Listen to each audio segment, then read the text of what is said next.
بسم الله الرحمن الرحيم السلام عليكم ورحمة الله وبركاته وتدوير لاتنكي مي وماني خميسة وحن شوقنا هرقيسا شلay oo ay taariikhdu ahayd 26 May waxa magaalada Burco ku geeriyooday naxariistii janno Ilaahay ka waraabiye hal abuurkii jilaagii weynaa Ilaahay baa weyne Ibrahim Ismaaciil Sugule oo ku caanamaalay ama loo yaqaanay Sooraan marka qof taariikh nololeedkiisa laga warramayo ama tagtadiisii laga warramayo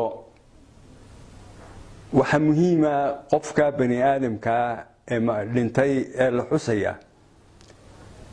in la soo qaado wixii uu ku soo kordhiyay noloshan wixii hal abuur ahaa iyo wixii curin ahaa waxa qayb ka mid ah waxa qayb ka ah taariikh nololeedkaas dhalashadiisii iyo barbaarintiisii iyo kacaankiisii iyo noloshiisii qoysnooyitiisii shaqooyitiisii waxbarasho ma jeclina idinku celiyo ilaa shalay ilaa xalay ayaa laga waday baraha bulshada oo YouTube-yada ku aragteen si gaar ah waxa uga sheekeeyay saaxiibkii kulamaana ee kuladna ee Jawaan aqoon qofnimo oo dheer oo qoto dheer ismaanaan lahayn Sooraan laakiin tii in badan ayaan daawaday dushana waan iska naqaan Sooraan barashadiisii aragiisa aragu maqal iyo aragba uu ku bilaabmay waxay ugu horeysay muuqaal uu Burco ka soo duubay beriyo hore oo xayeysiis ahaa oo tashtigan dharka ama saxniga ama baafka waxaan la yiraahdo uu ku meeyay mala saabun bay xayeysiineen markaasuu dareenkayga iyo dhugmadeyda iyo soo jiitay oo aan arkay inuu ninkaasi nin lagu soo jiray yahay isagii saaxiibkii Jawaan marka Sooraan ka sheekeynayo Jawaan waa ka sheekeynaya kala duwanaansho badan oo caynkaas waxaan ahayn abuurta Ilaahay sidoo uu abuuray dharar iyo dhumo iyo kale mooyaane laba qof oo isku lamaan oo noloshoodu isku jiran tahay ayay ahaayeen tan iyo maalintaas ayaan shaashada ka daawanayay Sooraan wax badan ayuu ku soo kordhiyay fanka Soomaaliyeed guud ahaan gaar ahaan kan jilida iyo masraxyada oo aan ahayn riwaayado dhaadheer oo caynkaas ah laakiin tii masraxyado yaryar oo kooban oo gaaban oo ay budug yihiin ama saldhig u yihiin isagii saaxiibkii Jawaan dabeedna lagu larayo wixii kale ee raaci karayay ee ama la halmaali karayay waxay aad ugu fiican yihiin Sooraana aad ugu fiicnaa deegaameynta masraxiyadaas halka lagu jilayo way adkayd marmar telefishinadu u yeedhaan mooyaane inuu guri la tago ama masrax la tago qabcad uu doonayo inuu dadka u soo bandhigo hadii gooraale deegaankeeda ayuu la tagi jiray haday miyi tahay iyo haday magaalo tahay waxyaabaha Sooraan iyo Jawaan ay ku soo kordhiyeen fanka Soomaaliyeed waxa kamid ah siday u koriyeen ay u kobciyeen tiraabtii oo badan riwaayadaha Soomaaliyeed waxa ku badan tixda sabab kalena ma jirtee waxa fidaada oo de sheekadan kale ee caadiga ah ee tiraabta waa la kala iloobayay marka dhacdada geeraarka ama jiiftada ama gabayga lagu fadhiisiyay iyo xaraf raacaas lagu xasuustaa sidii wuxuu isugu xigeen adduunyada kale waa aragteen oo script waxa la yiraahdaa la qoraayo dabeedna maalinba qabcad baa la qabtaayo waa la isku kabaayo waxaankaas marka Sooraan waxyaabo la yaabka ku lahaa waxay ahayd sheekada tiraabta ah oo aan weli ma ahayn mid hadba qabcad la qabtay dabeedna la isku kakooye sida ay u bilaabato manay dhaadheereen mowduucana in kugu filan waad ka helaysay Jawaanna taasuu la waday oo la qabay oo la leeyahay guusheeda iyo ammaanteeda iyo magaceeda iyo karaamadeeda Sooraan waxa lagu xasuusanayaa jilid la yaab leh oo aanu u labsan jirin dad badan baa waxay ku kaabaan jilidda dhaqdhaqaaqa jirkooda iyo midabayn ay ismidabeeyaan iyo dhar ay xidhaan iyo waxaynkaas sooraan noocaa mu ahayn dharkiisa caadiga ah ayuu iska xidhan jiray jawaano la qabay sidaasay riwaayadda ku mateli jireen waxay la yaab ku lahaayeen waxay ka guureen oo ay ka dhaqaaqeen oo ay dadka Soomaaliyeed meel ay joogaanba horseed ugu yihiin mowduucan beenbeenta ah ee jacaylka ah ee nolosheena dhabta aan ku jirin urinteennii hal abuurkeennii iyo muyuusgeennii iyo masraxeennina qaatay heestii jacayl laga waayaa hees maaha riwaayaddii jacayl laga waayaa haddana nolosha caadigeed ee dadkan jaarka aanu nahayna waynu arkaynaa kuwan aynu la shaqaynana waynu arkaynaa kuwan iskuullada ku jiro waynu arkaynaa kuwan shaqaalaha waynu arkaynaa cid aliyaale cid isu baktiyaysaa ma jirto marka la heesayna waa kana wada arkaysaa waa shufbeel hadduu nin yahay hadduu gabadh yahayba nolosha intay ka guureen sooraan iyo jawaan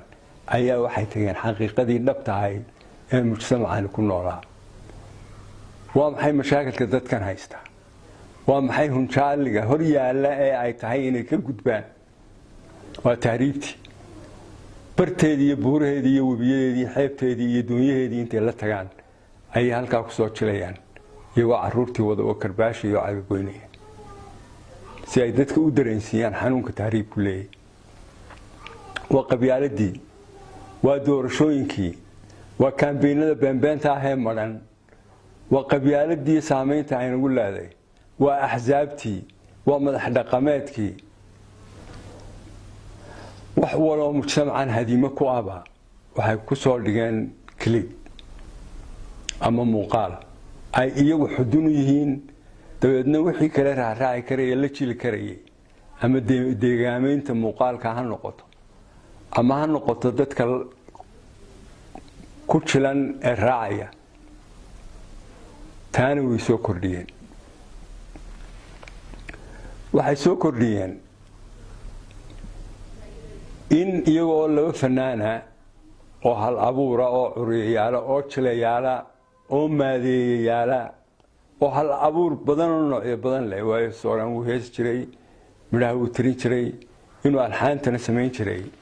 ayaa laga yaabaa haddii aanan qaldanayn labadaa nin muddada intaa la eg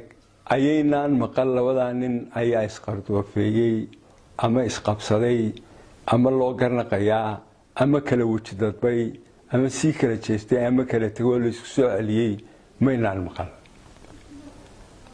taasina waa mid cusub oo ay ku soo kordhiyeen in dadku uu ku saaxiibo oo ku walaaloobo hawsha ay wada hayaan welibana kuwa ugu adag oo fanku ka mid yahay oo masayrkiisa iyo hinaasihiisa aynu garanayno intuu leegyahay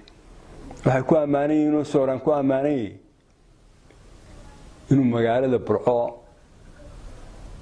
noloshiisa intii ugu badneyd joogay inaanu ka guurin inuu Yurub tagay oo uu ku soo noqonayay oo uu Hargeysa tagay oo uu ku noqonayay oo uu Jigjiga tagay oo uu ku noqonayay oo uu Jabuuti tagay oo uu ku noqonayo saldhigiisa maguuraanka isagii sooraanba uu yahay magaalada Burco waa mid kale oo lagu ammaanayo iyaduna ay ammaan ku mudan yihiinoo waad arkaysaa qof waliba markuu yar ilbaxo uun maalimo meesha ka sii fog tahay inuu iska joogo ayuu jecel yahay taasina magac iyo maamuusna Burco way u tahay iyagana way u tahay waxyaabo badan ayaynu sooraan ku xasuusanaynaa hadalkii caadiga ahaa ee suuqdiga ahaa ee dadka caadigii ku hadlayeen ee aan adkayn ee uu sida yar ee fudud inoola soo joogsanayay masrax ee uu nolosheena uga sheekaynayay ee uu inoo hanuuninayay ee uu waxa wanaagsan inoogu sheegayay intaasoo dhan baynu sooraan ku xasuusanaynaa naxariistii janno ilaahay ha siiyo waxaynu ka taxsidaynaynaa dadka Soomaaliyeed meel kastoo ay joogaanba waan daawaday YouTube-ka yaraantiisa isagoo xamar jooga oo ka sheekeynaya noloshiisa kama maqnaa Soomaaliya noloshiisa kama maqnaa Somaliland noloshiisa kama maqnaa kililka shanaad noloshiisa kama maqnaa Jabuuti oo imika oo go'ayayba wuxuu ka yimid Jabuuti buu ka yimid wuxuu shakiga jiraa oo aanan hubin inuu wajeer tagay iyo in kale ama gobolka waqooyi bari ee Kenya oo Soomaaliya degan tahay qurbahana in badan buu tagay dadka Soomaaliyeed meel ay joogaanba waan ka tacsiinayaa Soomaali way ahayd manu mooganayn inuu ninka Somaliland oo reer Burco yahay waxaan ka tacsiinayaa shacabka reer Somaliland waxaan si gaar ah uga tacsiinayaa qoyskiisii iyo heladii caruurtiisii waxaan si weyn uga tacsiinayaa saaxiibkii Jawaan oo ay muddo ku qaadan doonto shaki kama qabo inuu Jawaan lamaana kala heli doono oo way yaqaaneen isna uu yaqaanay Jawaanna uu yaqaana sida loo barbaariyay da'yar kale loo kiciyo Jawaanna waan ka tacsiinayaa waxaan si gaar ah uga tacsiinayaa magaaladii Burco ee uu ku barbaaray ee intan ugu dambeysay 30 sanadood ugu dambeysay noloshiisa joogay ee Ilaahay qadaray inuu shalay ku dhinto ee lagu aasay Ilaahay naxariistiisa jannaha siiyo inagana samir iyo iimaan hayna siiyo